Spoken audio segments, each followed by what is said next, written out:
right, ladies and gentlemen, welcome back to another episode of Bums Talk Bass, and today is a special one because we have all three of us, even though Brennan isn't here, longtime friend, Pat Henry of Boat Things fame, boat rigging extraordinaire, smallmouth bass enthusiast. How are we, Pat? Doing well, trying to stay warm, waiting on warm weather. I have buddies ice fishing up on Lake Erie, and they're catching some walleye, and that doesn't do it for me. So I'm waiting for some liquefied water.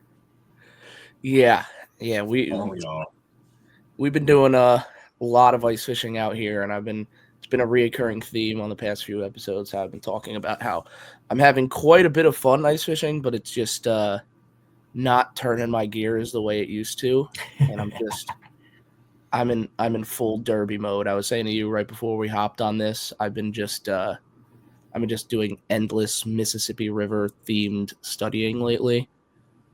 Yeah. So that's what I've been on. Actually, we are going to talk a lot about boat rigging and graphs and stuff like that. So it is suitable that I have the graph in the bedroom. Oh, check out my setup, right? I got this power cable that I got rigged up to this little 12-volt box that I made. Ooh. And I can run my graph and make waypoints in my bedroom. That's funny. So that's the type of wave I've been on lately. I just have this. I feel like the odd man out. I didn't know. I didn't get the memo. You can even add later on. We can even get into this little thing. Oh, really? Yeah, well, you're surrounded by them in your 9 to 5. I escape my 9 to 5 to surround them. That's one of the best things about my job is it can get tiring being in the industry, but having an enjoyable day-to-day job. It's still, I'm not fishing, I'm not guiding, I'm not dealing with the actual aspect of clients on the water and turning fishing into a job. So it's a great happy medium between the two. Yeah, you getting a little closer as somebody who has guided before and actually enjoyed doing it quite a bit. I think something like what you're doing might be a more enjoyable experience in terms of like it doesn't make physical fishing your job, but it keeps you like around it enough that like it's fishing related and a little more fulfilling than just like any other type of blue collar job doing things you don't particularly care about, but it also doesn't turn what you love into an occupation. Right. And it's a little bit better than working retail or like at a Dick's Sporting Goods because you're not asking, somebody's coming in, hey, set up a fishing rod for me and my son, which is great. And it's fun for people to get into the sport. But at the same time, it's nice to have those higher level conversations when you're a full-fledged tournament angler. And speaking on that, for those who don't know, explain a little bit about Boat Things and like what you do. Yeah. So I'm a man of many hats right now. We're a small business in Columbus, Ohio, and we have a shop where we specialize in marine electronics. So pretty much fish finders, trolling motors, shallow water anchors, LED lighting, plumbing. We pretty much do anything except outboard work. And we'll do some stuff like a hot foot and some throttle cables and some steering cables. But outboard wise, we don't touch that. We specialize in the electronic part of it, and we try to take it, really, really, really seriously. And there's only about a handful, maybe a dozen shops like us across the country that do what we do. And we have some boat dealers in the area who refer us a lot of work. And, we have a large client base that stretches from Michigan to Alabama. So. Yeah, it's definitely an interesting sector. Like when you get into like specifically bass fishing with like how in depth and how many different electronics and rigging and stuff there is where like, your average guy who just wants a boat with a GPS on it doing his pontoon or, casually fishing out of an aluminum boat, that's what a lot of like regular boat dealers and mechanical shops are used to. But like the way the bass fishing world is now, especially with, shallow water anchors, live scopes, 360, this, that, and the other, it really seemed to like open up this lane for the type of business that you do, because your average guy who's not a bass fisherman kind of doesn't get what needs to be put into these boats. Yeah, and the fancier you go and the bigger fish finders you use, the more setup and rigging matters, because you want to spend all this money and get your advanced electronics, your live scope, your forward-facing sonar, and you want to see 200 feet out. You want to see every eyeball on every fish. But if you just put it on your original boat wire, your original batteries, it's like dropping a lawnmower engine in a Corvette. You might spend all this stuff for the fancy externals, but it's not going to work to its full potential. Yeah, as somebody who did it both ways, buying a old boat when I was 18 and not knowing how to do anything, and just like wiring it into what's already like pre-existing there from like, little 5-inch black and white fish finders, and trying to hook that into modern stuff, and just like not getting it and not caring, to now, like with my current boat, having 4 full-size screens, live scope, 360 power poles. And now that I do electrical work, and also have had many conversations with you, rigged it all out the right way, and seeing the difference firsthand is pretty astonishing. Yeah. Well, yeah. And well, it's big thing, though. Go ahead. Go ahead. Go ahead. You first, Sue. Go ahead. Well, I was just going to say that, like, coming with that, as tournament bass fishermen, we all think we're master boat riggers. We all think we're electricians. And years of experience on the water turns you into that. When I first started fishing, the first tournament Alex ever met me at, I was swapping a transducer in a Quality Inn parking lot the night before the tournament.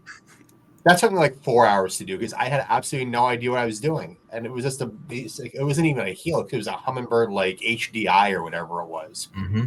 Just a very basic swap. And that took me such a long time. And as you grow with it, you learn how to make those perfections. But the main thing is, it's this organization and understanding your wiring and how important a clean wiring job is. Because I could go on for hours about, how we've all grown as mechanics. But that's the thing.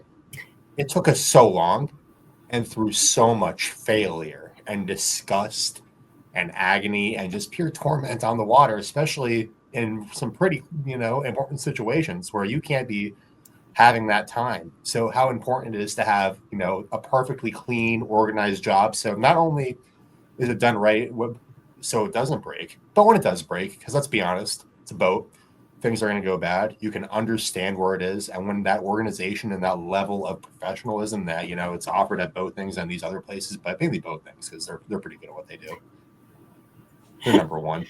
You guys are the best. It adds a whole other just level to the importance. And just as technology keeps advancing, that organizational aspect, and just, when no one's going to be more organized than the guys that do it every day. Yeah. Well, it makes me think of a funny story about our co-host who's not in attendance tonight. One of the first times I actually met him in person was at a college fishing tournament in Lake Norman. I think I was 18 or 19, and I was in the parking lot, and I couldn't figure out why every time I hit a wave, my Lowrance turned off. And I was under my boat at my breaker panel little thing under the console, trying to crimp like 16 gauge wire together to do this, and Brennan got under my boat and looked at the monstrosity that was under there and was like, hang on, let me just redo this for you real quick. And suddenly my Lowrance didn't turn off every time I hit it. It's sometimes that's the craziest thing. What we deal with on a day-to-day basis is not drastically, earth-shattering stuff. It's not rocket science. We're dealing with, for the most part, 12, 24, or 36 volts DC. And the biggest things that are super overlooked is organization, because it makes it easier to troubleshoot, makes it easier to fix. Good connections. We get so many calls, like house calls, 911 calls in the spring and the fall. Hey, my trolling motor is not turning on. My fish finders are acting weird. And you would be surprised how many of them are just the nuts on the battery terminals are loose with that warm, day and cold night and the contracting and expanding. It just works some stuff loose. So, good connections are a crazy but overlooked important part of it. Yeah, I mean, I say this all the time, you know, when I have, now that I kind of have an idea of what's going on, when I have, you know, people ask me questions or I'm trying to help people with other things, 90% of the problems with your electronics, everybody wants to go to everything else. Everybody wants to go to settings, to this, to that, the other. 90% of your problems are clean power. Mm-hmm. Absolutely. But so I guess we'll think spring and talk a little bit about boats. I had one question that I thought would be fun to talk about, because I mean, I think I know what my answer is, but what is the one single piece of electronic equipment on your boat that you think is the most important when it comes to you catching bass this 2025 season? That's a great question. I'm not a super shallow water fisherman, so I'm going to rule out shallow water anchors. I love them. Yep. They're convenient, and I could never go to a boat without them. But that's not what I prefer to do. I mean, even in spring, I'll use them, especially when fish are up shallow. It's got to be a spot lock trolling motor. I mean, it's so versatile in what you can do. I have a Minn Kota Ultrex on my boat and a few Hummingbirds, and even just this year, I can't believe how much I've utilized some of the features that iPilot Link has that I never thought as a bass fisherman I would use, like the follow the contour feature on the map. I can either set a direction or pick a line on the lake and let that Ultrex take me off, and I can just actually have both feet off the pedal, be off the side of my boat, flipping a lay down, flipping a bank. And just the fact, like, you know, launching in the morning, setting your boat out, spot locking, stopping to tie a lure, and I can't. Yeah, that's got to be it for me. Yeah. There was a really, really long time I never thought I would say this, and Randy, cover your ears, but I don't even comprehend how I can possibly fish without live scope anymore. I don't know how that happened to me, and I don't know how it happened so fast. And the reason I say that I was between what you said and live scope, and the reason I went with that is because I was thinking about my usual buddy tournament partner Ryan. He has a Fortrex on his boat, but he does have live scope, and I can still fish on his boat with a Fortrex. And like, if he wants to bring his boat to the buddy tournament over mine, I'm like, okay, that's fine. If he didn't have live scope, I would never be willing to get on his boat for a tournament. Well, here, let me bridge this. I mean, that was my close second. The close second's the live scope, but when we're bridging it here, the one thing that you have to remember, you ain't going fishing without a good trolling motor. Your live scope ain't going to get you nowhere if you can't drive around, unless a spot lock trolling motor, but a good, reliable, powerful, efficient trolling motor that it's not going to leave you stranded, but also has things that we take for granted. So, like, you have the Fortrex, right? And this is something that people don't really realize. But if you're trying to, fish an isolated target with your live scope, how often does that Fortrex sway when you take your foot off of it for a second? Mm-hmm. You see what I mean? Pretty annoying. Right. And I know that, oh gosh, I don't know if both things makes one, but I know TH Marine actually does make a little thing. You could probably tell Worth about this. It's a little, what I'm talking about. Pat's like a nut. Yeah. Yeah, it's like it's a tensioner adjustment that goes on the outside of the two teams. And it just basically, helps you align yourself with your live scope. Because, I mean, let's think about it now. The turret exists. No one uses the turret. We install some occasionally. I'm a big proponent of no turret myself. Right, because we make this as bass fishermen. We make decisions on the fly. If we're crappie fishermen, we're fishing individual brush piles, and even some aspects of high stakes crappie fishing. You're a little more mobile.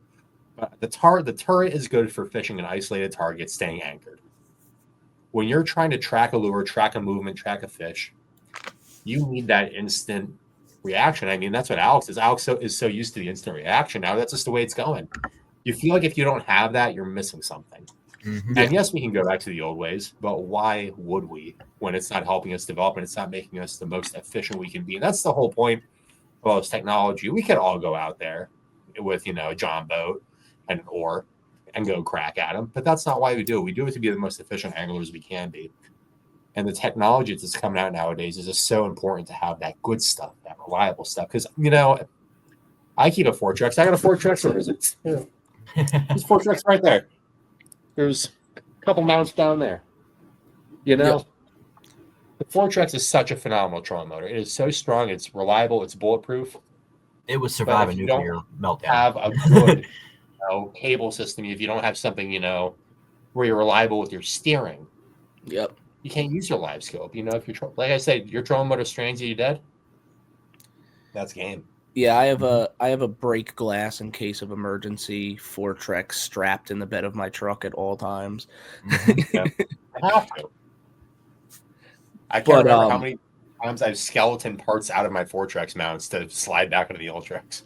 Or just not like at Saginaw Bay Zoo when we had to, crack on your Ultrex all night. We still couldn't get it figured out. Like, that kills a mood, that kills a trip. You spend all that money to be there and you can't fish. So it's one of the biggest things you can do as an angler too is just carry some, spare stuff, spare tools, spare trolling motor if you can. That's a huge learning curve. That's just a giant learning curve that we never taught. We never had.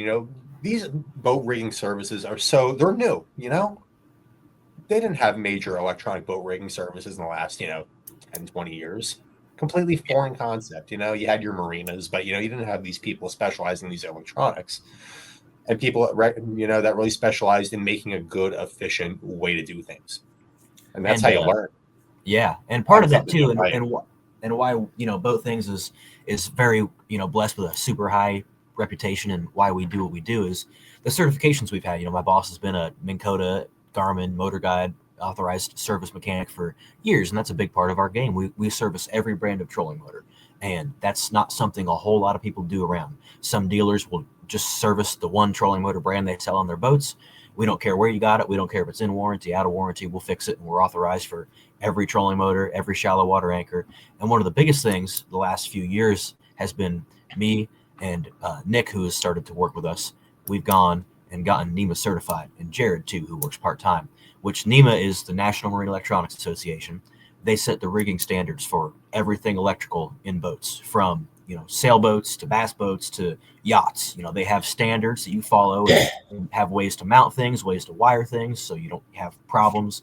And a lot of people don't realize how just it's a guideline. It's how you make things installed right, so you don't have problems. And not even installing dealers or manufacturers follow those guidelines a lot, and that's where we come up through with a lot of cleanup jobs and just reason why we are preferred over some other places. Yeah, I'm sure you've seen some nightmares out there. Horror stories, absolutely. Yeah, you got one that sticks out in mind? A little quick one, little 1 minute horror story. Yeah, we've had quite a few instances of. I don't think it wasn't a local dealer. I don't want to throw anybody under the bus, but we had quite a few instances of a few people who were buying some pontoon boats, and we work on some pontoon boats. We have one in the lobby right now, and he's putting on a Tarova with mega down imaging on it. So even guys on pontoons will trick them out. It's cool to see. And he's putting a power pole on the back too. But there was a certain brand of pontoons we kept getting that had batteries in them, lead acid batteries. And guys were taking them out in the water. And it was like every single brand of this certain pontoon we were getting phone calls about. And for the most part, they had them in Coda because that's what was an easy, cheap, non-brushless trolling motor to fit on it. The calls is a Minn Kota Service Center being the closest one to one of the lakes where they were sold at. And come to find out, a bunch of these boats, they had got the batteries, sold them, and sent them out with no water in the lead acid batteries. Brand new boats, So trolling motor works for about 5-10 minutes and cuts out. Electronics work for about 5-10 minutes. Motor won't crank. So that was one that we saw like quite a few, like too many. Like it was like 4 or 5, but that's still too many. I can't remember the last time I bought a new battery. That's But seriously, a new cranking battery. Do you remember ever buying a cranking battery that said you had to add the distilled water? No. Yeah, I was going to say, where are they getting their batteries from even that they have to do that themselves? Or on the battery, right? It was a reputable brand of battery too. I don't know what happened in shipping or if the battery just sat in the showroom for a bit and the moisture evaporated. And that ties into another part I have. And we deal with a lot of lithium batteries and a lot of AGMs, and there's reasons for all of them. But a big thing people don't realize is you save a bunch of money going to a lead acid battery. It's cheap, it's affordable power. They're good for about 3 years, and after that 3-year mark, you probably want to change them out because after that, you could go to the next end of the lake and have a problem. But they're not maintenance-free batteries. You have to check the water a couple times a year, or put them on a good, onboard charger that has a cleaning mode in it. 100%. I mean, I run a lithium battery like solely for my graphs now, but I still, opt to just use big Group 31 lead acid batteries for my trolling motor because I don't know, I've never had enough of a problem with them for me to feel like it's justified spending the money on the lithiums. It's not broke, so I'm not gonna fix it for $800.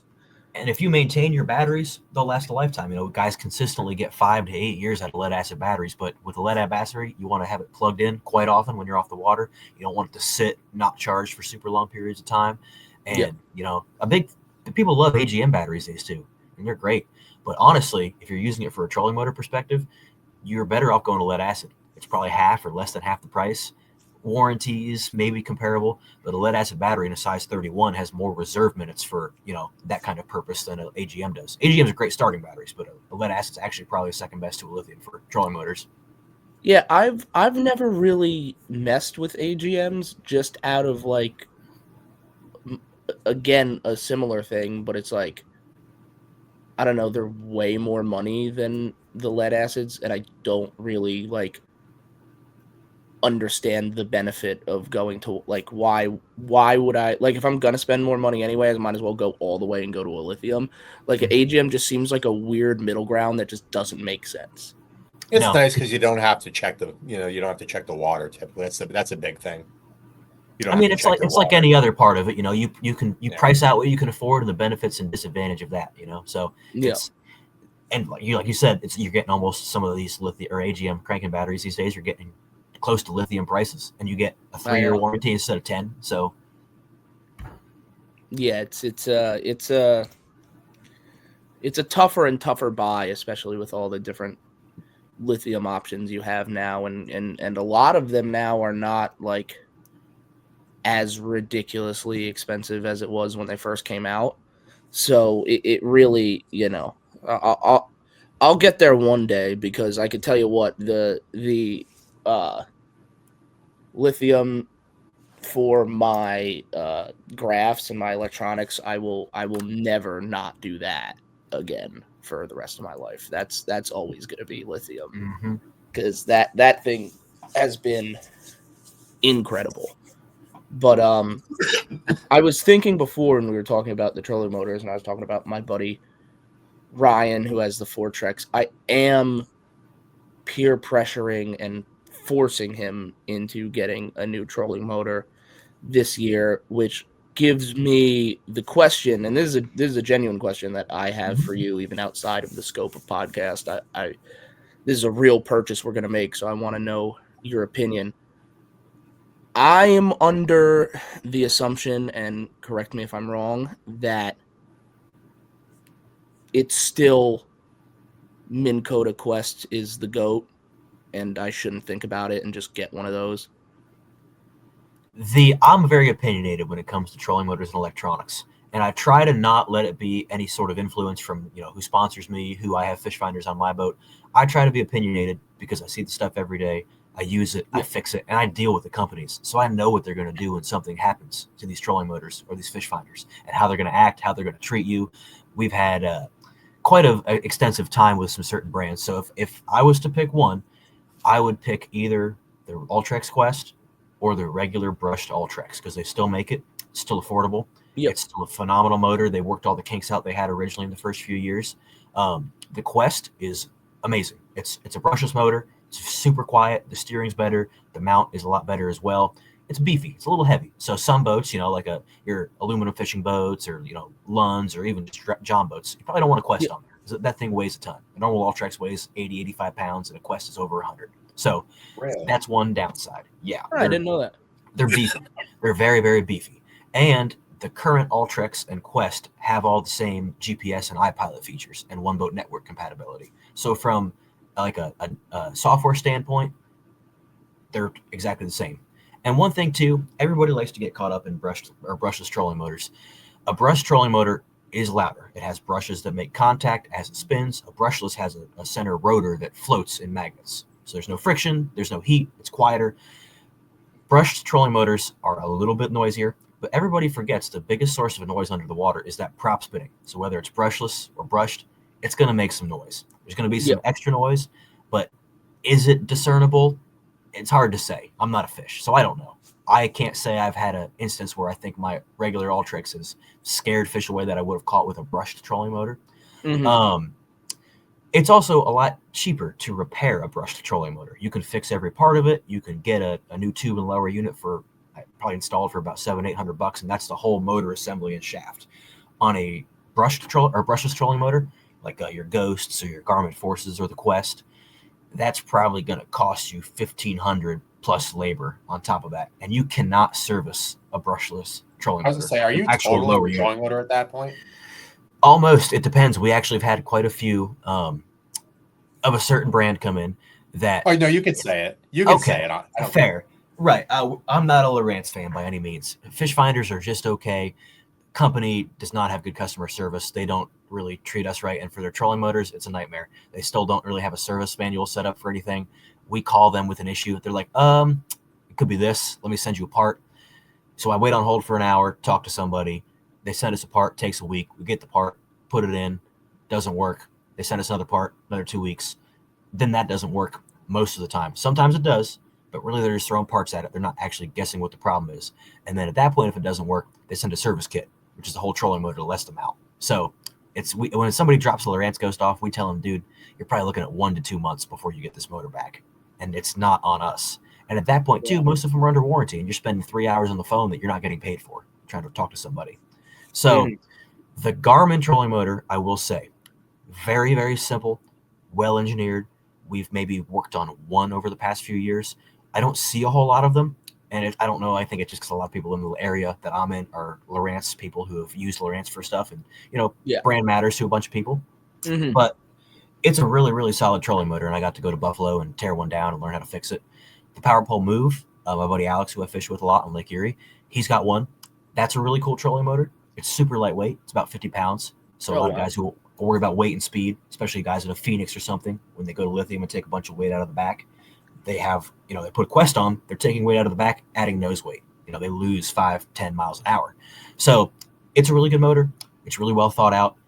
It's got a bunch of technology in it that, you don't see in other trolling motors. It's got I forget the technical term that they have for it, but it's got a setting where you can actually put a range out in front of the trolling motor that when it's spot locked, it will stay in that range so it doesn't let your live scope sway all over the place. And it will only swing out of that cone if it has to.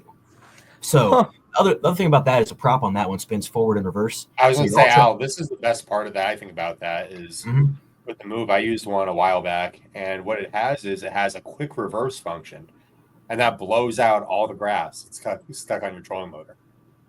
Yeah. I believe we haven't tested it. I haven't paid too much attention to it, but I believe the same thing applies. Does it do it when the spot lock's on too? I think it does. Because that way, I do not know. The one I was with was a prototype, so I don't know at that time if it did that. But all I know is that I'd be going down the bank with it, and we just get a bunch of hydrilla in it at the reverse, brand new. Yeah. Well, that would make sense on how it is able to stay in a cone by just using that reverse. Because it doesn't have to, like an Ultrex, if it wants to go this way, it just goes back and forth. It doesn't have to swing 180 degrees and go back. There's like any of them, there's minor things I can nitpick.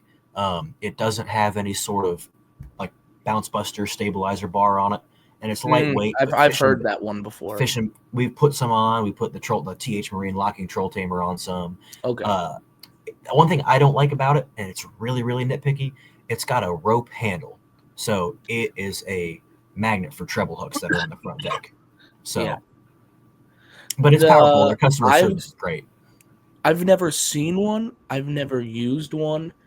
I have no real opinion on the power pole trolling motor, aside from the fact that how tiny the head unit is really irritates me.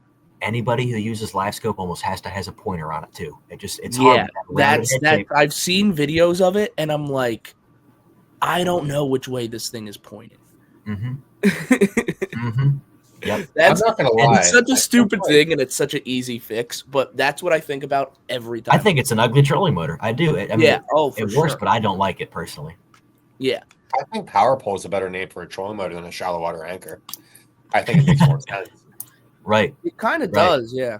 It's not powered once it's down, you know. It doesn't have I'll active tell you anchoring. this, I don't know how they are with their trolling motors. I would assume it's a slightly more complicated product than like the 4 parts that exist for an actual power pole. Right. But I could tell you, and I don't know what your experience is, my experience with power pole customer service is some of the best customer service I've ever had in any industry for anything.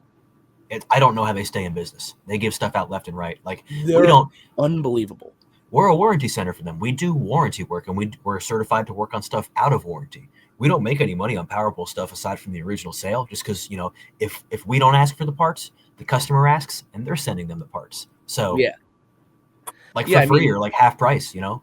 That's I had a trolling motor, or I had a power pole crap out on me. And this is my first season running any type of shallow water anchor in my life. So I didn't really totally know what was going on, but I just gave him a call, and he like asked me to like press a few buttons and just tell him what was going on. And he's like, oh, you just need a whole new motherboard chip, because the whole thing is one part. You just slide it in, which is unbelievable. And he was like, yeah, I'll just take your card over the phone. We'll just run you like $100 for it. And I was like, okay. And it was there 2 days later. It was literally 2-day shipping. I got it 2 days later. I popped it in, and my power pole worked. Like, if you need them to overnight something too, they will overnight you a part. You know, they're phenomenal. Yeah, they were unbelievable. But so go ahead. That's a big thing when you have to look at the company who you're buying from. And the power pole is by far the most expensive, but you're paying for a decent product from my experience so far. And you're paying for a company that, you know, that's probably going to be, it's got a lifetime warranty on the shaft. Every trolling motor does. I think it's either a 3 or a 5 year warranty on the motor. But you're paying for a company who's probably pretty much going to give you as close to a lifetime warranty as you can get. Yeah. Yeah, I mean, that's like I said, this is my first time ever running shallow water anchors, but I've had experience with friends who have run others and have had quite a bit of problems. And I don't know. I love the power poles. I don't know how I fished without them, but back to the original question of why I was asking with the Quest is, and I got a new Ultrex this year with my new boat, and I just got a regular Ultrex, not a Quest, because I didn't see, for me personally, I didn't feel like the need to. Like, I'm familiar with an Ultrex. It does everything I want it to do. You know, I'm fine with just slapping it on. The reason we're thinking about going with a Quest for my buddy's Ryan's boat, which is a unique problem to us because we're in New Jersey, and I wanted to ask you if you really think it makes that much of a difference. Our thought process is we're going to put a Quest on his boat because my boat will be the tournament where we can actually run our engine, and his boat will be the Manasquan Reservoir, etc. Electric only lake specialist boat. The Cadillac, yeah. So we wanted to opt for the Quest. Does it really go that much faster? Yes. Short answer is yes. And it does it without having to upgrade other stuff like batteries. A brushless motor is going to be more efficient. So just from the sake of the power it's getting and using, it's going to have more power and it's going to last a little bit longer throughout the day because of that. It's not losing energy to friction and heat. So in and of itself, it's more efficient. You're going to get better battery life. The Quest, it's rated at 36 volts for 115 pounds of thrust. And the regular Ultrex is rated for 112. So you might think, oh, 3 pounds of thrust, that's not that different. Thrust is a weird way to rate things. It doesn't have a horsepower equivalent. You can kind of roughly guesstimate horsepower based on that. From experiences of the people I know who've put them on, and there's a couple guys I know who have like 521s and 522 Rangers, bigger 20-foot Rangers, and then a few guys who are running 21 LX21 Icons, big, heavy 21-foot bass boats. On my trolling motor, on my Bass Cat Era, which is a lighter Bass Cat, it's 20 feet, it's narrow, doesn't weigh a whole lot. My regular Ultrex will probably take me on a good day, not down, like just in slack water, probably about 3 to 3.2 miles an hour. Mm-hmm. That Quest will probably pull my boat upwards of 4.5 to 5, because I know it pulls those Icons about 4.5, 4.8. That's crazy. Mm-hmm. That boat's such a tank too. Those big Icons. Battleships. Yeah, and we're gonna be putting it on a 19-foot Skeeter, so that thing. Yes, and we have a lake similar here. We have a few lakes around Columbus here that are 9.9 only lakes as well. So we got guys who trick out John boats and then use their trolling motor. Charlie Hartley, former Bassmaster Pro, multiple time classic fisherman, awesome dude. He's a regular customer of ours. He wants one, I think, pretty badly on his next boat because he fishes that Hoover Lake a lot. He takes his Ranger out, and he's getting dusted by some people at a Quest on their boat, having a trolling motor race. Jared, who you guys know, he fishes some stuff in some 9.9s. He put a 36-volt regular Ultrex on a little 15-foot John boat just to be able to beat some people in electric-only lakes on the shotgun start. Well, the one advantage of, really quick, Al. Yep. The one advantage of the Quest and the brushless motor, and forgive me if I'm wrong, but what you could do with Worth is when you're on your electric-only lakes, you could sneakily slide a battery in there and get it on the 36-volt system. Is that correct?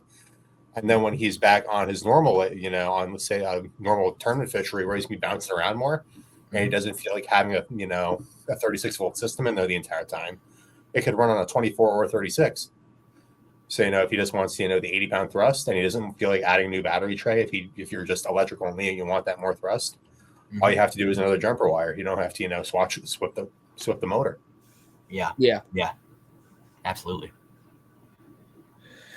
What was I going to say? Oh yeah, I was just going to say that, on our local Jersey Thursday nighters, I mean, you got guys out there with freaking $10,000 worth of electronics on their John boat, and they got torpedoes on the back, and these guys are freaking zipping around. I mean, it's ridiculous. I look like the dummy with the crappy boat showing up to the Thursday nighter in like a real tournament bass boat because I mean, there's this one guy who shows up sometimes who's got a Torpedo, he's got a Quest, he's got 2 live scopes on 12-inch screens. Like he's got 4 screens on a boat that doesn't have a gas engine.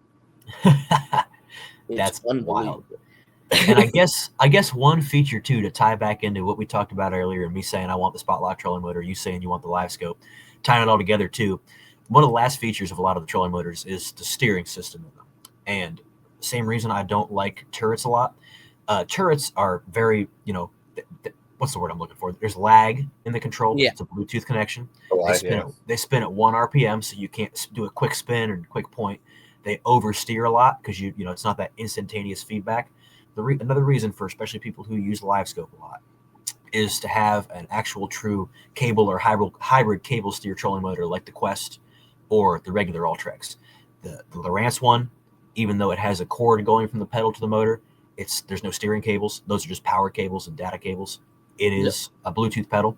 The Garmin, even though it's a good motor, that foot pedal is my least favorite. It's pretty chintzy. I agree. I've used the Garmin. Yep. You can't get it just right. And you're dealing with finite cone angles. You can't get it just right. You can. Guys are good with it, but it's a lot more difficult than an Ultrex. The Power Pole has probably the best feeling Bluetooth pedal. It's got like some haptic feedback built into it that actually makes it like feel like you're moving it. It's still very, very, very jerky, but it feels the best, honestly. Yeah, I mean, even like obviously I'm unbelievably used to it now to the point where like Fortrexes and those old trolling motors feel like genuinely difficult to move back and forth. But I remember the first time I ever put my foot on an Ultrex, I was like, whoa, whoa, whoa, whoa, Mhm. whoa, whoa, whoa. Like, I was like, there's no way I'm going to be able to use this thing. That's Yeah, funny. just out of curiosity, are they still making the 4-tracks? They are. They absolutely are. There's not a whole lot of models of it. There's like, I think a 24 volt and a 36 volt, each with either no sonar or built-in 2D sonar. So, You and think? they're still kind of expensive, new, like truly, but people buy them. They're those things will outlast us all. That's a I great was Do gonna you choice. say, I think love they'll that. ever You get gotta. rid of them? I feel like you always got to have like one old school option still around just for like that dependability for exactly like what I'm talking about. Like there's a reason that it's specifically a Fortrex that is strapped in the back of a truck for emergencies. Yep, it's simple. It's not over-engineered. It's the modern-day Motor Guide Tour, the old Motor Guide with the steel shaft. That was everyone's favorite motor for a long, long time, but Motor Guide is no more. So the Fortrex has taken its seat. R.I.P. Mm-mm-mm. What did you think of Motor Guide? Were you They were the Lowrance for me before the Lowrance came around, which makes sense because I have a Mercury on my boat. I like my Mercury. I don't love it, I'm not but I'm on the Mercury Pro team, so I get to represent them and I use their motors, and I haven't had an issue. I'm going to knock on some wood that was caused by the motor. The motor issues I have were other factors came into play, like a blown lower unit, stuff like that. But that they were owned by Brunswick, who is a huge company that owns Lowrance, Simrad, Motor Guide, Mercury, and Motor Guide, once it got bought by Brunswick, was the stepchild. They made Mercury make the trolling motors, and Mercury didn't want to, but they made Mercury make the trolling motors, and they made Atwood Marine make the parts and service kits, and Atwood didn't want to do that. So you have a product that nobody really wants to be involved with and make, and ever since they discontinued that tour with the steel shaft, their stuff has gone downhill, and they're same with Lowrance. Their customer service is horrible. So Yeah, I feel like when I first started like fishing and paying attention to bass boats, it was kind of like a 50-50 split, what you would see like Minn Kotas or Motor Guides, and up recently to the point where they stopped making them, it was like you see less and less and less and then almost zero Motor Guides, and it's like it's probably got to be for a reason. yeah, and I mean they look uglier than sin. Like those most recent tours look like a toaster oven on a pole, and they had some bad issues. There was actually a federal safety recall on the Motor Guide. Oh, I Tour remember Pro. that. Yes, they were being erratic, excuse me. And when you engage the anchor lock, they would take off and throw people out of the boat. Not at any specific time, just randomly. And they had they put out the bulletin, and it took them 8 months before they got a software patch out. So imagine buying a trolling motor for $3,500, and you can't use a spot lock for 8 months. Not great. No, not at all. No, I don't like that. Well, now we got the big three, right? We got the big three. And that's, I guess, one more thing with the power pole trolling motor is a lot of people love integration right now. And integration is a great thing. You can control your shallow water anchors, your fish finders, and your trolling motor on the same stuff. One boat network is a big thing with all the Johnson Outdoors products. Garmin makes a trolling motor and fish finders. And they actually, with NEMA 2000, and what they call the Sea Monster Gateway, you can link your power poles into a Garmin or a Lowrance. Having a power pole trolling motor, there's no power pole fish finders. So that's the one downside. If you want integration and expanded GPS features, that's not the motor for you. Well, I'll say this as somebody who has multiple different, and you could probably speak to this more because you work with this stuff, but as somebody who has multiple different brands of fish finders on my boat, I have power poles, I have an Ultrex.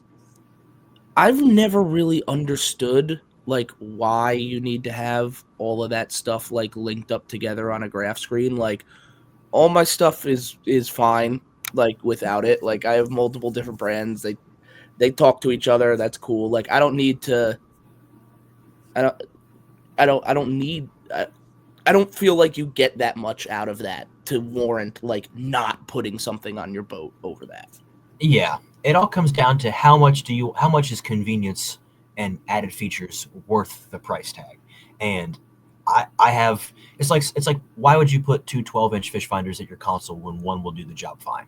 Convenience. If you can afford it, Yeah. it's super nice to have two fish finders at your console. I would not like to go back from that. I always want two in my console. But do you need more than a 12-inch fish finder at any time at your console?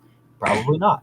So it's just the added features and redundancy. I'm a big fan of redundancy. So if something goes wrong when I'm a trip, like it could be the simplest things, like the little watch battery in the foot switches for my Raptors go bad, and I can't put my Raptors down. I can go on my Solix right there and press Raptor down. So it's just minor troubleshooting things and Yeah. peace of mind, and it's not necessary by any means, but it's just something if you want to have that kind of added security and maybe use, because like when you integrate a trolling motor to a fish finder, you can do a bunch of stuff. You can follow contours, make tracks, have it autopilot you to a waypoint, and guys who might troll might use that stuff more. As bass fishermen, besides the the constant prop button and maybe the direction button and the spot lock, obviously, we don't use a whole bunch of that other stuff because that it can circle a waypoint, it can backtrack with the boat, it can do a bunch of stuff that we will never use. So for other anglers who pursue other fish, it's probably something to look into, but not necessarily for bass fishermen. Yeah, I mean that whole point really just goes back to my deep-rooted anger towards people who actively choose to not use the best forward-facing sonar because, well, all my other stuff is this. That's really all that comes from. That makes me very angry. But anyway. Yeah. No, I could attest. There's a reason I have a Garmin. I mean, if you just want to talk about Brennan, just to say his name, he's here. Oh, that actually wasn't a Brennan. That was more of an Andre, but I guess that applies to him also. Well, I had a Mega Live too, and the redundancy of having 4 light graphs, being able to look at anything on any graph was great. But not that I don't fish the opens right now. I don't do anything like that. I don't feel like I'm at super competitive of a disadvantage compared to like the local anglers. I'm good enough with my electronics that if it's a scoping tournament, I feel like I can do pretty well with that technology against someone who had a Garmin. But I like having the best of the best. What the job I have is, I recommend the best of the best. I want people to have experience. Well, that's part of the reason I did Mega Live also was I wanted an honest opinion on it and be able to tell people my honest thoughts. But just from the sake of fun, I would go, and I had an LVS 32. I bought a new boat, put a Mega Live on it, and just from LVS 32 to Mega Live, not even from the feeling like I was behind compared to others, just what I was used to having, and then not being able to see a certain lure past 60 feet when I could at 100 before, and a little bit of lag in performance. So, yeah. Yeah, and then the old 34 comes out, and it's game over. Mm-hmm. Quick rundown here. Give me a rundown of the Mega Live 2. Is you have a little inside. You've probably seen some. Yeah. Chuprinko. So I like Humminbird stuff to a fault. I get to be very brand loyal. I try to do it for good reasons, especially because Minn Kota and Humminbird have taken such good care of me. Their customer service as a consumer and as somebody who fixes their stuff has been great. And their stuff is reasonably priced to fix. And I like the features. I think Mega Side Imaging is awesome. I am a huge advocate for Mega 360 more than others. That's a feature. The way I fish, I use it a lot.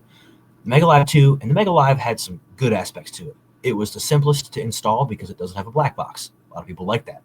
It was, the best hardware transducer out there because one thing we can get into, especially with that visualizer and the Fish Obsessed Dominator, a Mega Live is the only one from the factory that has a perfect vertical alignment out of the box. Every other brand is an 8-degree offset with that bracket. Now, why is that really quick? Why do they have that on? Yeah, why would they ever make it not? Why would they do that? The reason being is the Mega Live 2 bracket is a bit thicker, and it's not a 90-degree piece of metal like that's on the front of your perspective brackets for your Lowrance and your Garmin. It's thick because it's like a hinge with a dual compression latch on it that moves, right. And it lets you set the troller or the transducer far enough away from the trolling motor where it can see past the trolling motor itself. A Garmin or Lowrance, if you put it on that bracket and you bring it down towards the bottom, and if you have a shorter trolling motor and you run a 360 and a live scope, you got to have that live scope all the way to the bottom of the trolling motor, or else it's going to smack your transducer. So you got to have it mounted low. And if you did with that bracket, it would be bouncing off and reflecting off the trolling motor. So that's why they do it. Why they haven't made a bracket that offsets it out a little further, I don't know. I'm kind of glad they don't, because I'm a big proponent for the Fish Obsessed Dominator mount. It's yeah, it's awesome. And the theory behind all that is, if you have a transducer that's set perfectly vertical, whether if you're in 20 foot of water looking in front of you and you drop a lure down, you're going to see it in that entire cone angle. If you have an angled transducer, you might see it for the first 10 feet, but then the bottom 10 feet, even though you're pointed straight ahead, you're not going to see it. So it makes bait tracking and target tracking a whole lot easier. The Mega Live, Mega Live 2 are the only ones that have that. The Mega Live and Mega Live 2, on a Garmin or Lowrance, you have some adjustment in tilting the transducer. Like, you can do a second click up on your forward mode to get a little range. The Mega Live it lets you tilt it in 10-degree increments, so you can really fine tune that transducer to the forward range you're fishing. Mm-hmm. And when you flip it in perspective mode, a big thing, perspective mode is a wonderful tool. It works phenomenal in shallow water. I was at Mississippi River this past year at La Crosse with Alex, and we really got to see the full advantage of perspective mode in springtime bed fishing.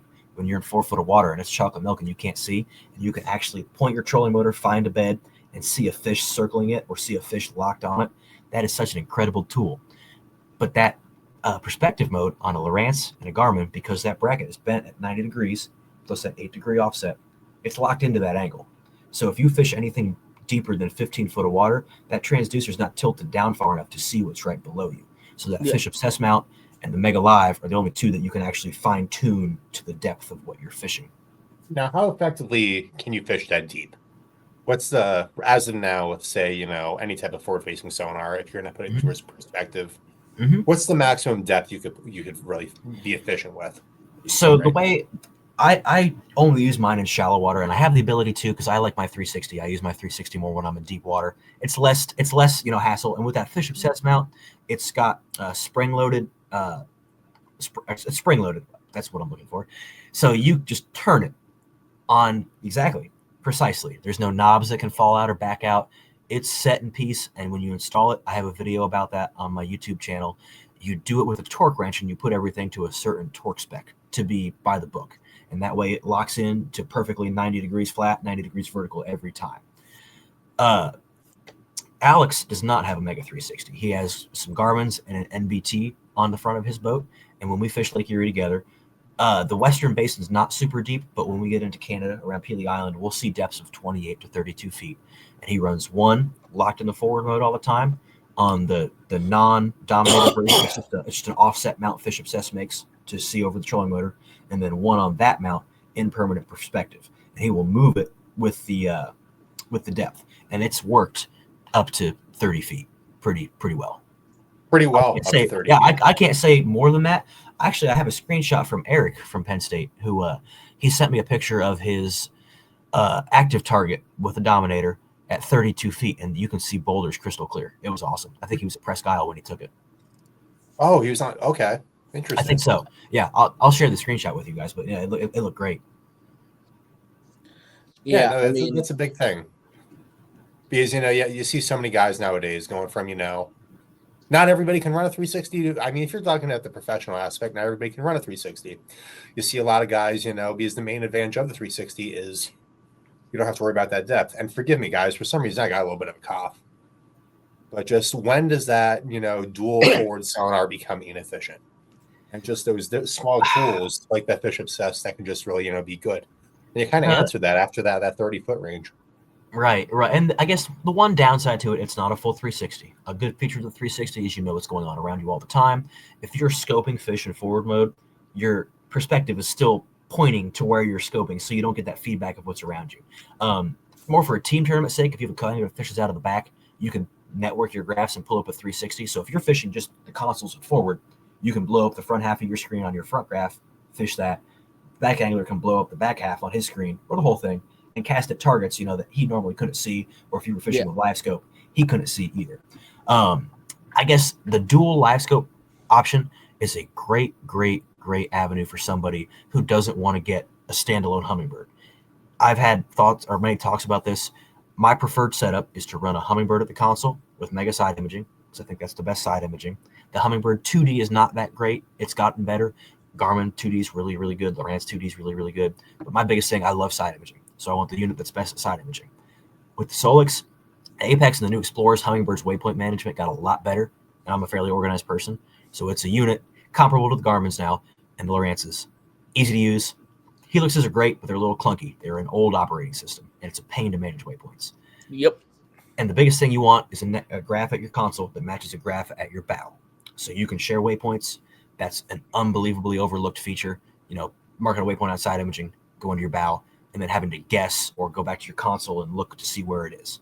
So if you run a backbone of Hummingbird stuff, you can do a 360 and map split screen because a circle is only as wide as it is tall, so it can never take up the full rectangular screen. So instead of using the full 360 screen, I'll do a 70-30 split, set it to the side.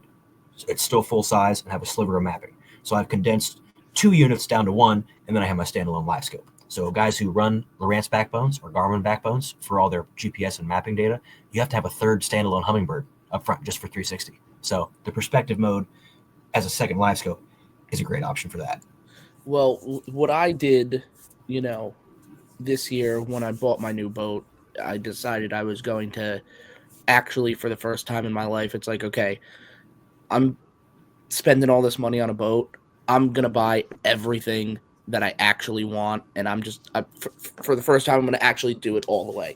It's just a couple $1 more a month. Throw it on there. Yeah. So what I wound up doing was I did 2 and 2. So I have 2 Hummingbirds, 2 Garmins. So that way I can share waypoints on any unit I want and have access to them up front and in the back. But I can use both of them for what they're best at. Obviously, I'm using my LVS 34 on the live scope.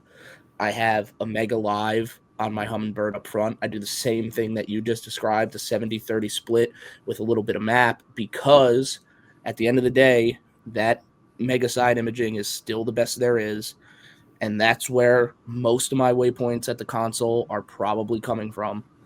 And so I can side scan, on a full screen on my Hummingbird, and I could still have a map going on my Garmin so I can see where I'm going, and I can run 2D on my Garmin. So 90% of the time I'm doing, split screen, map, and, 70% map or 80% map and a little sliver 2D just so I can see that, and then full screen side scan on the Hummingbird.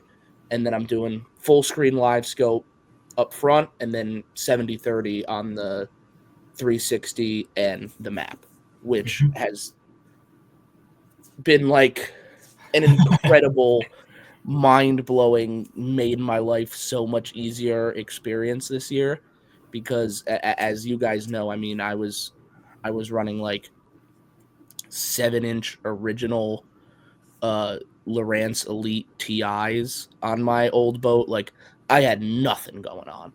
I couldn't even share waypoints from the front to the back, and to go to this and feel like I genuinely have the best of everything has been so awesome. Yeah, absolutely. And that's also, I was strongly considering doing the double live scope with the with a forward and a perspective. 2 things that stopped me from doing that.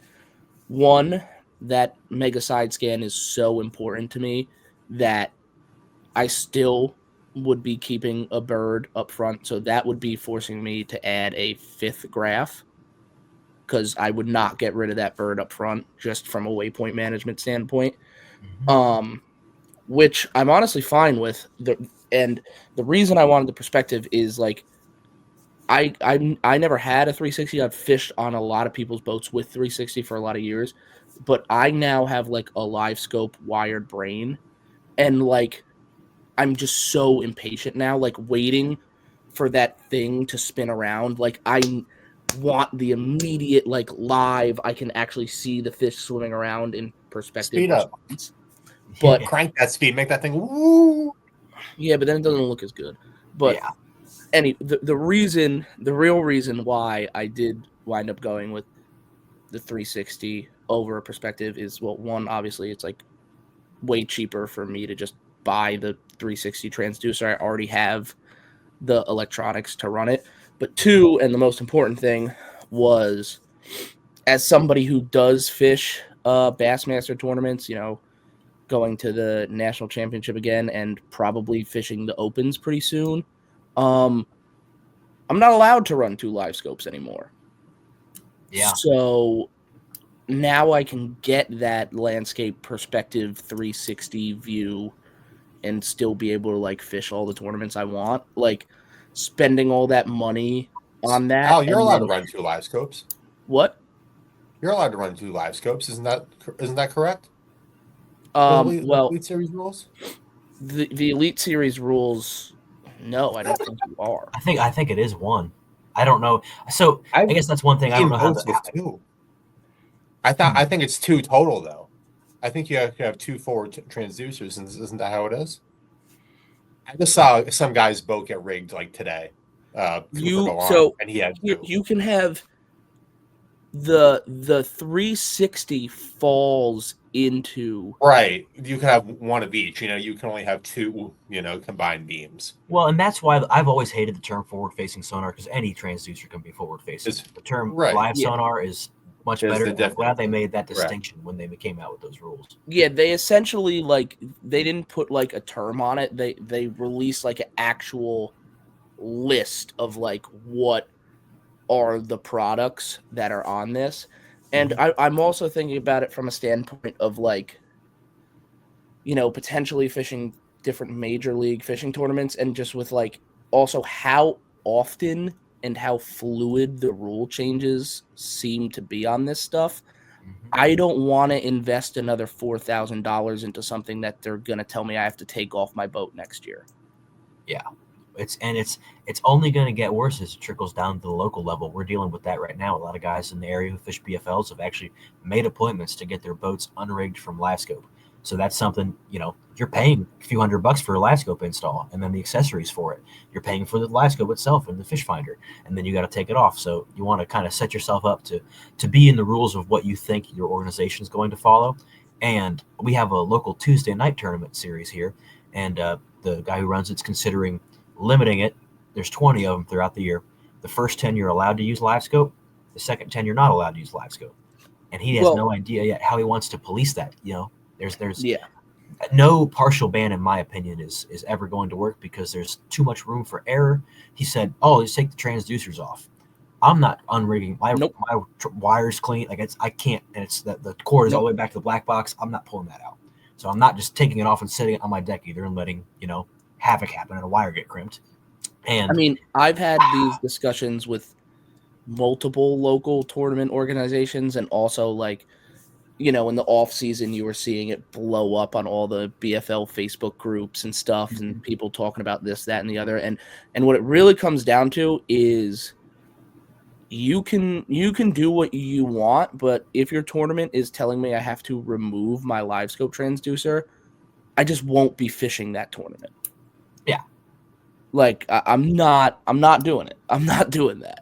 There's way too much gray area, and if I want to have fun when I fish too. If I can't do that, I hate to say it, I don't use it all the time, but it's ingrained in my day-to-day fishing, so I want to be able to use it if I want to.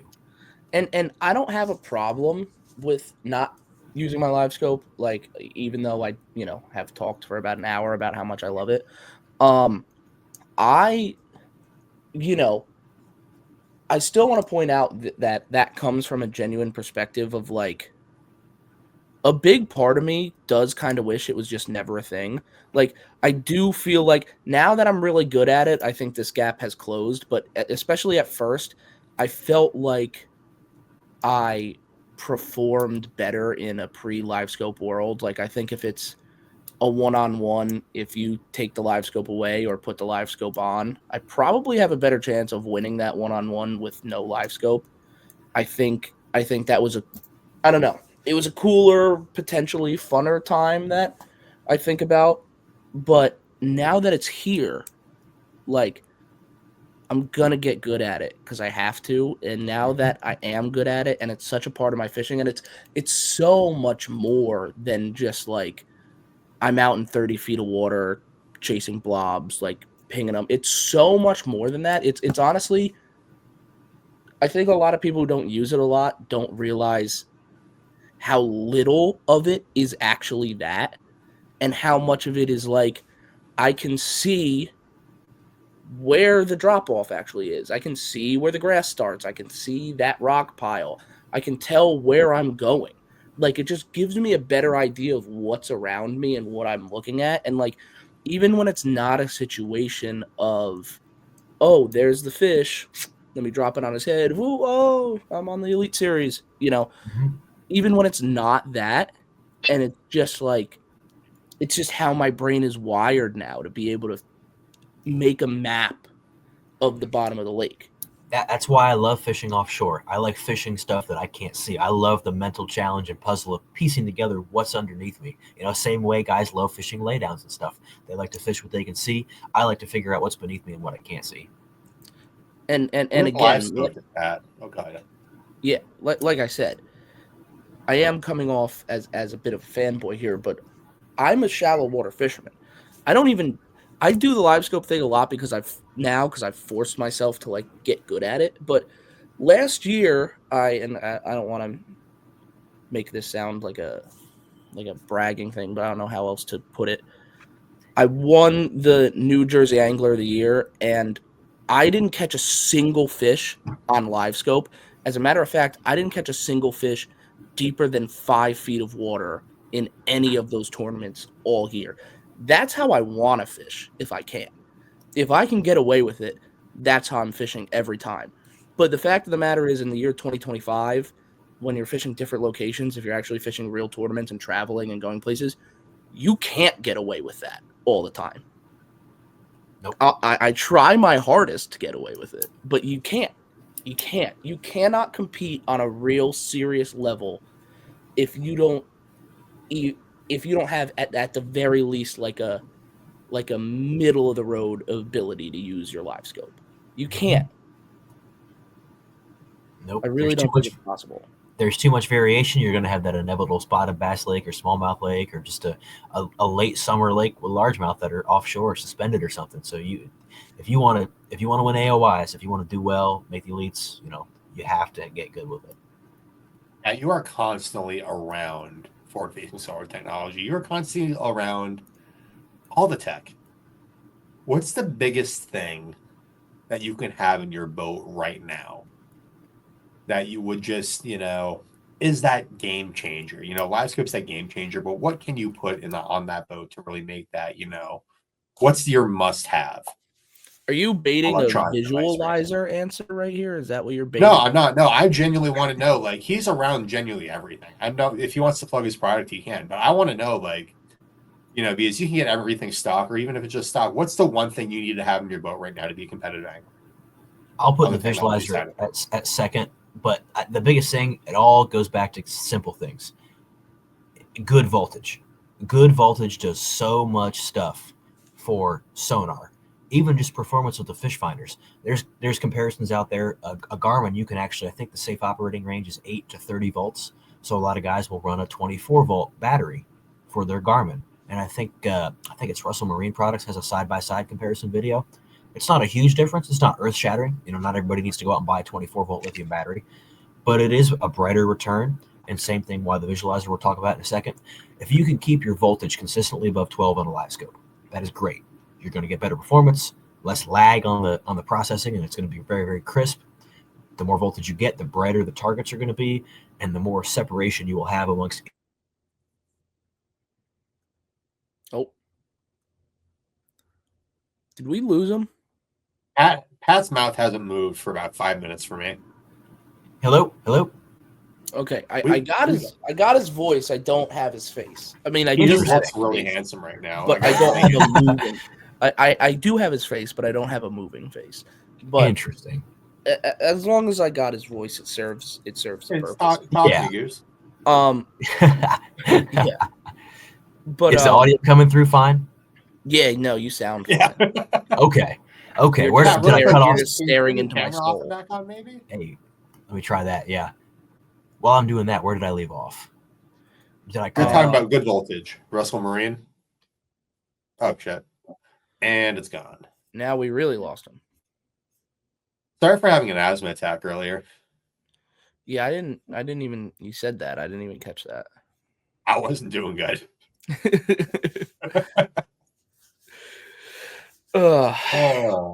When are you doing good though? I don't know. Whenever the bait comes in, he's in the backstage. He said, Well, better, maybe. now it's just black.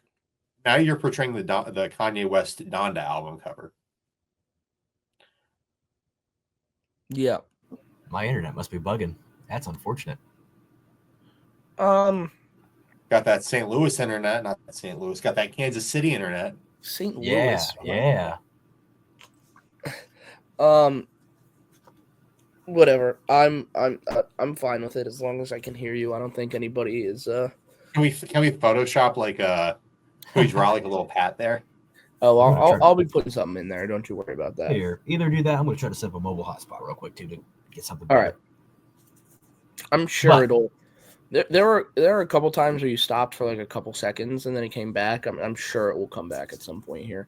Yeah. But yeah, I was just gonna piggyback off of what you just said about the voltage of like even going to like, I don't even have a high voltage lithium, but going to a lithium that like maintains my voltage at 12.4 volts all day long and having like dedicated power from my unit and my black box to that battery compared to my live scope on my old boat that was on a lead acid that would like drop voltage as the day weared on. And he's back. Awesome.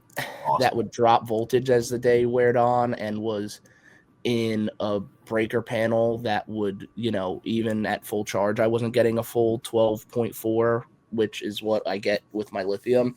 And my voltage maintains all day and it never drops down at all until I'm fully dead, which I never am because it's a huge battery that doesn't run out of juice.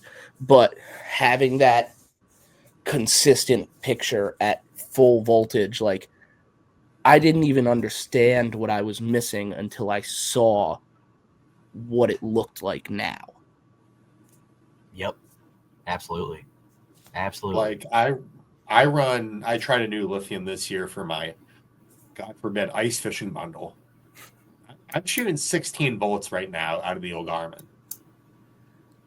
It's a game changer because I was using an undisclosed brand for just normal activities, normal conventional fishing, and I was only getting 12 volts. I would actually go down to like 11 volts sometimes, and it sucked.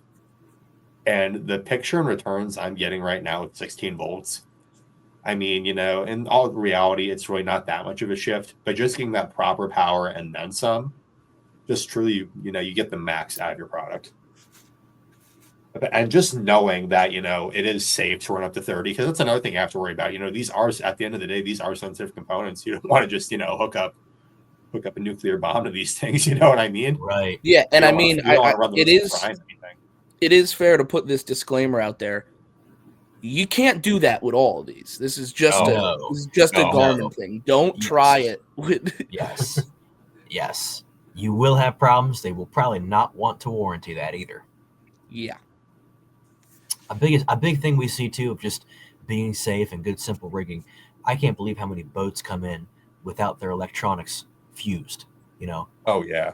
Fuse. It's a 50-cent fuse and maybe a couple $1 fuse holder, and you spent $3,000 on electronics, $1,500 on a live scope, and you don't want to put a fuse on. It's to protect it. It's something simple, and these are dealer and manufacturer installs we see, even not just your standard backyard DIY guy. So that's a big part of just making sure that we all don't read the user manuals, but they're there for a reason. They have the safe operating voltages, the recommendations like make sure it's fused, stuff like that. So it's good to just check in on those when you're installing stuff if you're doing it yourself.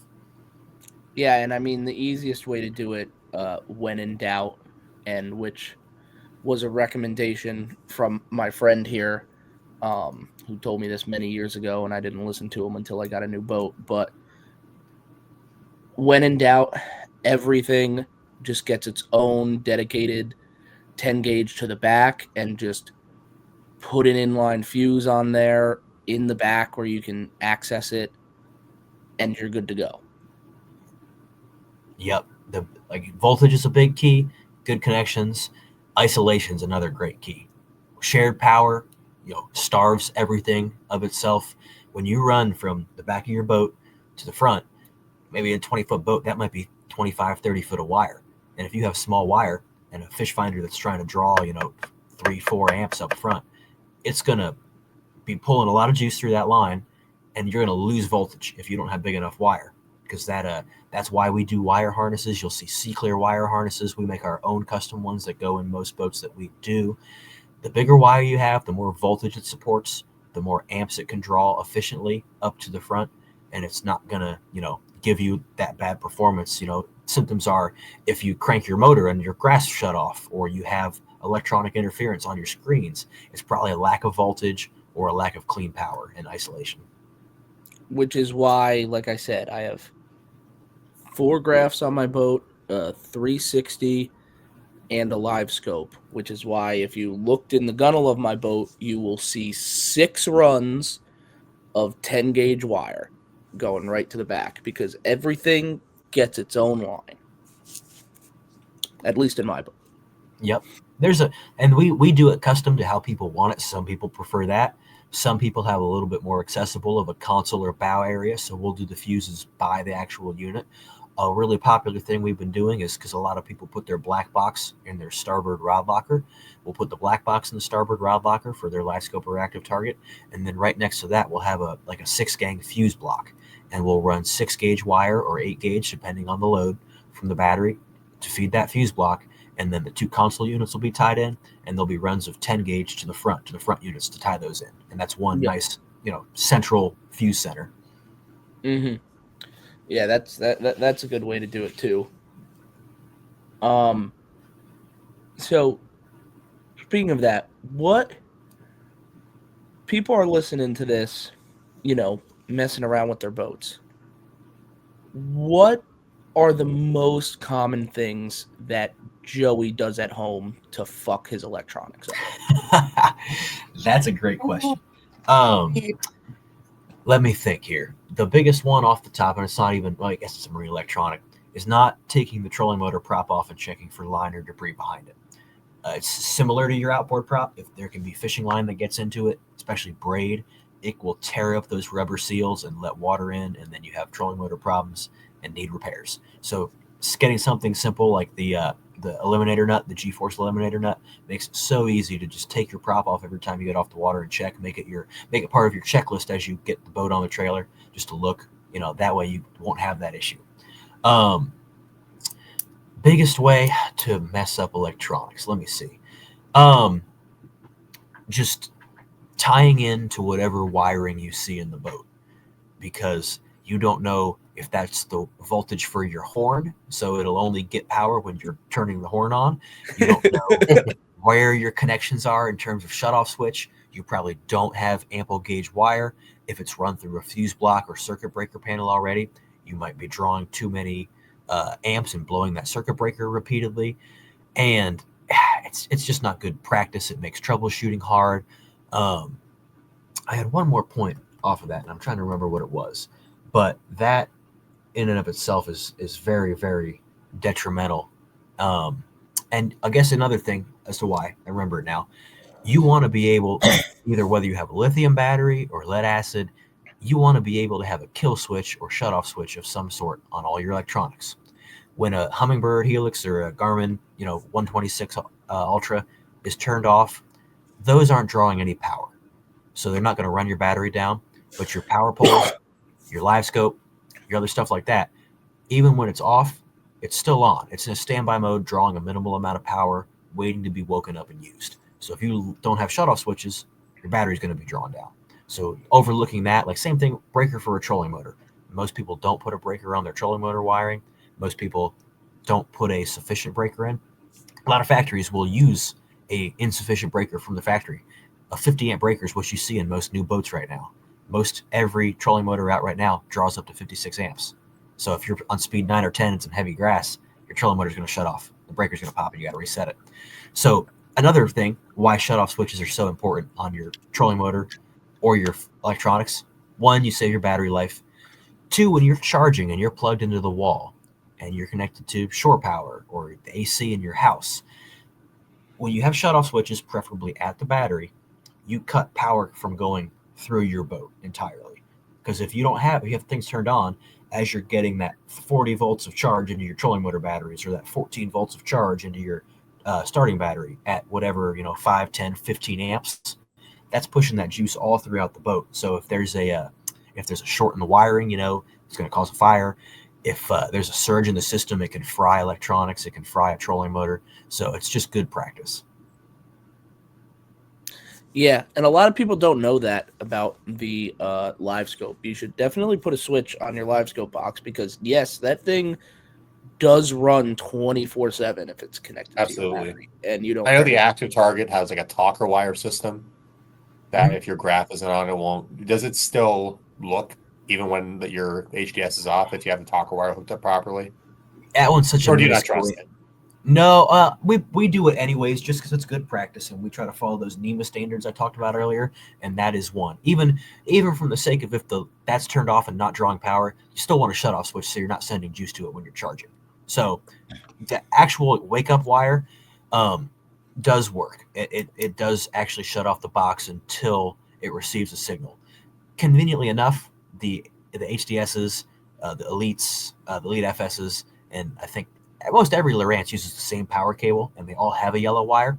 The HDS is the only one where the yellow wire actually does anything. The yellow wire on the Elites and the other ones is just a dummy wire. Because one of the first times somebody installed an Active Target 1 a few years ago with an Elite FS, we set it up like we should. Nowhere in the instruction manual, nowhere in our Lowrance training did it mention anything about that yellow wire being a dummy wire. But it wouldn't come on. We called the Rance after a few, an hour on hold and a few transfers. They told us that nope, not going to work. It's only on the HDS that yellow wire actually works. Figure. Yeah, and also I wanted to bring up you talking about the having a proper breaker on the trolling motor. I can attest to that because my old 2002 Triton came with a 80-pound thrust Maxim, and at one point I decided to put a 36-volt 112 Ultrex on it. The breaker in the boat was a 40-amp breaker. And when I hooked that Ultrex up, it kept popping it. So what did I do? Not get a proper breaker. I got mad at it, and I just removed it from the system. And then I completely melted all the terminals on my lead-acid battery. Mm. So that's a good one. Don't do that. Right. That's funny. Patience and understanding. Yeah, It's a virtue. Well, you learn a lot. You learn a lot. You learn so much. Like when I first got my boat when I was 18, I don't even know if I had a screwdriver and a hammer in the truck. Yeah. I now have a full mobile mechanic in the bed of my truck.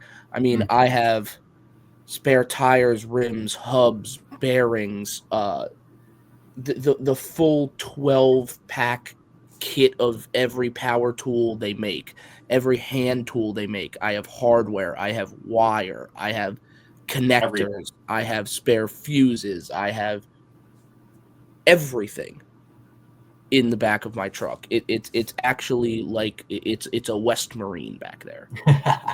Now, this is something that probably Pat could advocate for, and not to steal his thunder. But the one thing that I learned over the years, if I use a specific tool or a specific screw or an Allen key on the boat, I made a little small toolbox with every screw, every bolt that's interchangeable that I could always leave in the boat. Mm-hmm. I think that's like just one of the biggest things is just having, for your emergencies. I mean, gosh, I'm not going to rewire a graph in the middle of a tournament, but everything that I would possibly need to change out, I have a little small duplicate box. It's a little Plano box the size of the book, and just going out and just standardizing hardware sometimes. Oh, making yeah. sure that you always have like the same Allen key or the same screw for everything, just whenever you can. I mean, I have the full West Marine in the truck, but in the boat, I have a bag with all hand tools, my 34-piece screwdriver that's got every bit for everything that you could possibly imagine, all the Allen keys, all that stuff. And then I got a 3700 Plano gasket box that's got extra pins for your trolling motor. It's got electrical components. It's got fuses. It's got nuts, bolts, washers, any of the stuff that I've used on the boat before, zip ties, all that kind of stuff. So, we don't have the whole West Marine in the boat due to storage and space, but we have everything, hopefully, that can at least limp us through that on the water emergency. I had two very distinct fishing events that dictated what I carry in my boat. One was at the Harris Chain for a college tournament a few years ago. I had just put an Atlas jackplate on, and it was working fine when I tried it at the shop. Installed it with the help of my boss and my coworkers, so everything was up to code. Everything was clean and neat, and I got to practice on day one, and it wouldn't go up or down. So I was thinking it was a relay. Called TH Marine, got a relay, put the relay in, nothing. Thought it was another relay. I had to ship that one back, and they were great about it. They overnighted me on both times. Those are expensive relays, or they are expensive relays, but it was brand new too, so I figured hopefully they'd take care of me and sent me another one. Didn't fix it. So what is one of the biggest tools you can have and carry with you, either in the truck or the boat? It's a multimeter. Doesn't have to be expensive, but just a cheap little multimeter. What happened was I had some terminal extenders on the battery, on my cranking battery. So I had a lot of stuff going to it. I didn't want to pile them all on one terminal, negative and positive. So I got some terminal extenders that have multiple posts just to spread the wiring out. There was one specific post, and it happened to be the one I was hooking the negative on the jack plate up to every single time, that wasn't a good ground connection. So if I went down post by post, I would be 12, 12, 12, 2. And then I put it on a different post, jack plate worked fine. So that was the first one. Yeah. So I always carry a multimeter. I have a nice one at the shop that I use day to day, but I keep a cheap one from Home Depot or somewhere just in the boat, because it could be the simplest things. Keep it simple, stupid. That's the best thing you can do. The second instance was this year, actually. I got my new boat, rigged it to the nines. I've had everything. I'm very meticulous about my stuff when I either work on my own stuff or other boats, and that's why I tend to be good at it. And I know everything was wired right. I know everything was installed right. Everything was working. Alex and I were fishing on Lake. It was a good day. I was probably 4s and 5, maybe 3s and 4s, 5. And we were going from Sandusky Bay to Pelee Island. So a haul in that kind of conditions. And it was west. We're going a haul in some western. Yeah. And we were going 20 to 25 miles an hour through a four blade on the boat. Take it slow. We're comfortable. We're dry. Nothing's wrong. Just takes a while to get there. And about halfway there, every time I would go to touch the trim or the jack plate, everything on my boat was shut off. Graphs, wiring, gauges. I'd pull off pad, turn the motor off, start everything back up. Good. Check the jack plate, check the trim, get on pad and drive, touch something, everything off. So through that little multimeter, same thing, took it out and took a little, same thing like you said, the 43-bit multi-screwdriver. The more tools you can pack into one from a boat perspective, they don't have to be nice. They just have to do everything. So I had that and just a monkey wrench, a wrench that I could put on pretty much anything, not my standard 40-piece wrench set of every size, just a monkey wrench that I can adjust, or a crescent wrench, I should say. And turned out it was one of the breakers on the battery was I guess it got wet or somehow, and it wasn't making good contact. So I took the breaker off, put the wire harness back on the battery, and it was good to go. Yeah, there's a lot of stupid, finicky, quick fixes that can absolutely ruin your day if you don't know what's going on. And it can be the simplest things, but especially in like a panicked tournament situation, sometimes it's like it can be right in front of you and you just don't see it. And I'm sitting there in the middle of Lake Erie, bobbing in 4-footers, working on my boat. I need this to get fixed either so I can go fish or I can get back to the ramp. And, I took the breaker off. It worked fine for the day. obviously I've got a replacement breaker and put that back on so you can do it for brief periods. But just even that's why rigging matters so much, and doing it right and doing it clean. That way you can trace every wire, you can find your fuses, you can troubleshoot if you get into a situation where you're in danger on the water. Yeah, there is no worse situation than being in a bit of weather, something goes wrong, and you don't have your tools, you don't have your supplies, you don't have your parts, and you don't know where anything is going because it's a mess and it's not rigged well, and you couldn't troubleshoot this even if you wanted to. It starts with the rigging, and then it continues to the understanding of what is rigged, and then it continues to the preparedness of having the essentials on your boat so that when you are, freaking out and panicking and trying to figure out that situation and you can't think straight, if all those other ducks are in a row, your chances of solving that problem increase exponentially. Ugh. Anyway, we've gone about an hour and a half. It's 10:30. I think that's a solid time to wrap it up, unless Zub has something else to say. I would like to have you on again to talk about like actual fishing and not just just this, but I think there were a lot of things talked about that are very important, and sometimes people don't like to think about these things, but you can't have that big fun magical day on the water that you want to if nothing on your boat's working. Yep, and everybody wants to save a buck and do it themselves. There's two things you need to do.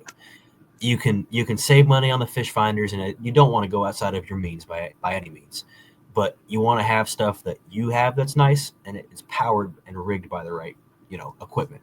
So you can install it yourself, but I do this for a living. I do it every day. I have a certification, multiple certifications saying I live up to a certain standard that I can do it. So when I do it, I know it's going to be done right, and if something's wrong, I'm going to stand behind it. You can yell at me, you can come at me, whatever, because that's what I'm held to. I'm supposed to do it right. It's my job. And on top of that, same thing of just being organized and doing it right. We come across situations on the road, on the water, where time matters, and if you can't figure it out, it's not installed right. It just creates something that's supposed to be fun for you, and you spend your hard-earned money on, then becomes a headache, and that's never what we want to have. Yep. We want to spend more time fishing, but in order to spend more time fishing, we have to spend more time being prepared and just being a good boat owner overall. Pat, we need to really dive into a sonar episode because there's so many things, between maintenance and sonar. We went a lot of different directions tonight. I need to, once it comes out a little more, I want to hear your final review on Mega Live too, because you are a Johnson Outdoors enthusiast. I'm very curious too, because I think it's something that's coming along, and I'm excited to see how it comes out. Because I want to, I give everybody a second chance, and it's a bad thing for me. But I want to say it's the closest I've seen yet, but it's still not there. No, we've and seen. There's a lot of stuff. There's a lot of stuff Johnson Outdoors that Gen 1 has always been iffy, and then Gen 2 is phenomenal. So they have a tendency to work on it, get it right. From what I've seen, a Humminbird rep came in a few days ago and showed me a video of one of his field staffers testing the unit, and it was not a production video, not a marketing video. It was an actual video. Water spots are on the fish finder, and he's recording with his cell phone. It saw a 3-inch spark shed very clearly at 90 feet. So I know it's better than the other one was. And did it seem fast? Yeah. And part of the reason is they changed the transducer. They put a bigger processor in the transducer. And the reason why the Helix won't work with it is because the Solix, the Apex, and the new Explorer have such a better processor inside the unit. Right. Garmin, that doesn't matter as much because the box does all that processing. Right. And even with Mega Live 1, if you had a Solix or Apex and a Helix, the Solix and Apex Mega Live would look a lot better, even if it was rigged worse, just because of the processing power that unit has to do and have to get a good image internally, because there's no black box. Well, Yeah, I when mean, it comes back around, I want to have you on an in-depth little episode. And I want to talk to you about some of the finer things, like how to really fine-tune a side imaging, how to fine-tune your down imaging, just really maximize your units. I think that could be a good episode for you, Pat. And you can tell me, how to maximize my waypoints organizations on the Western Basin. And you can show me some examples with some screenshots if you want. Yeah, it's about 4,000 files or so on an SD card mailed to your doorstep. Yeah. Yeah. There's actually that's my arm, and it totally has nothing to do with that Bassmaster Regional this summer. It's got nothing to do with that. Am I going to see you guys there? You're not going to see me there because I'm already in. But duh, yeah. But I might go. I hope you see Jason there. Please, yes. Well, are you going to fish it? I'm signed up. Well, we could have another. I sent out my weekly follow-up update to Nitro Boats, and I still have no reply on my. Here we go again. That's another thing there. But we're doing the counter run. Week 3 of follow-ups to no reply on my. Gosh, I can't think of the proper term. Not what would be if your claim gets denied and you go back for, what's the term for that? Appeal. Not appeal. There it is. I don't know what's going on with the old too many light poles last night. Go Birds. Speaking of having a good old time, and now that we're wrapping up a little bit, it's fantasy fishing time, fellas. Oh yeah, I did want to mention that. We are very back. And Colton just texted me wondering if you're doing it. Right there. Yeah, Colton, bring it back on. Come on now. Well, Colton can come back on, and Colton can enter, just like all you avid listeners, in the first ever inaugural season of the Bums Talk Bassmaster Fantasy League. And Alex will have a link to that for you, or a little something. I will. As of now, there's a lot of stuff in here, right? This is a free entry league, and there could be a mystery prize to the winner at your door. And even to throw one in there, if we reach 100 subscribers, I will throw some random person a random swim bait. I'll throw a HUD. I'll throw a Huddleston. Damn. If we get 100 subscribers, anybody in the Bums Talk Bass Fantasy open group can be there. But the winner will get something good. Fantasy Bass is fun. We're going to do our picks every week. Yep. I'll do my little rundown. We can do a little beat Zoom type thing. And it's just good, clean fun. Talk about it. We can get some discussion. I love it. Yeah. I love Fantasy Bassing. Very excited. And season is soon. We'll have a breakdown next week for you. Come ahead. We haven't fully figured out exactly what it's going to be in like the specifics, but there is going to be a pretty decent value, fairly sized bait prize pack to the winner of this fantasy group. It's going to consist of a bunch of different things. There's going to be at least one cool swim bait and then a bunch of other baits associated with that, but it's going to be, a legitimate prize. I heard there's a May guide trip on the Susquehanna Flats with Alex Johnson. I heard that's up there, or a walleye fest with Patrick Henry on the Western Basin. We can make it happen. Yeah.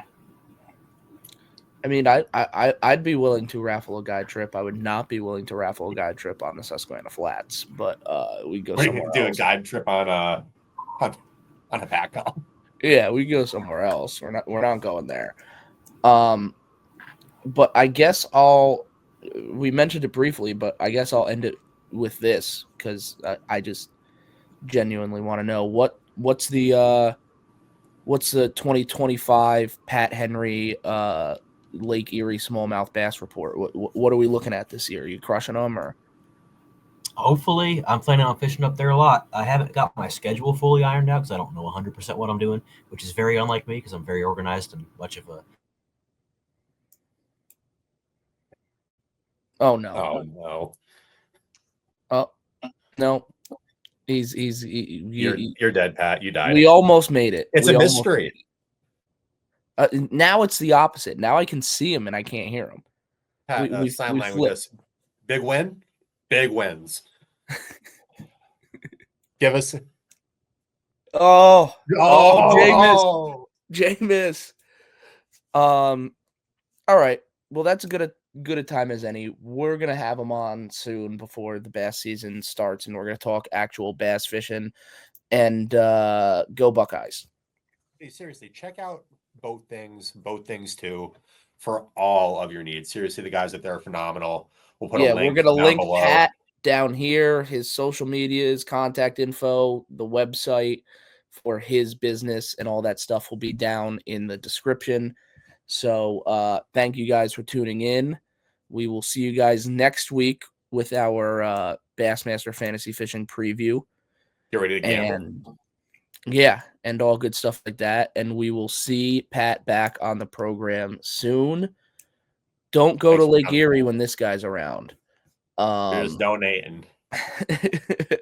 And I'll see you at the Mississippi in October. Thank you guys for tuning in. Peace.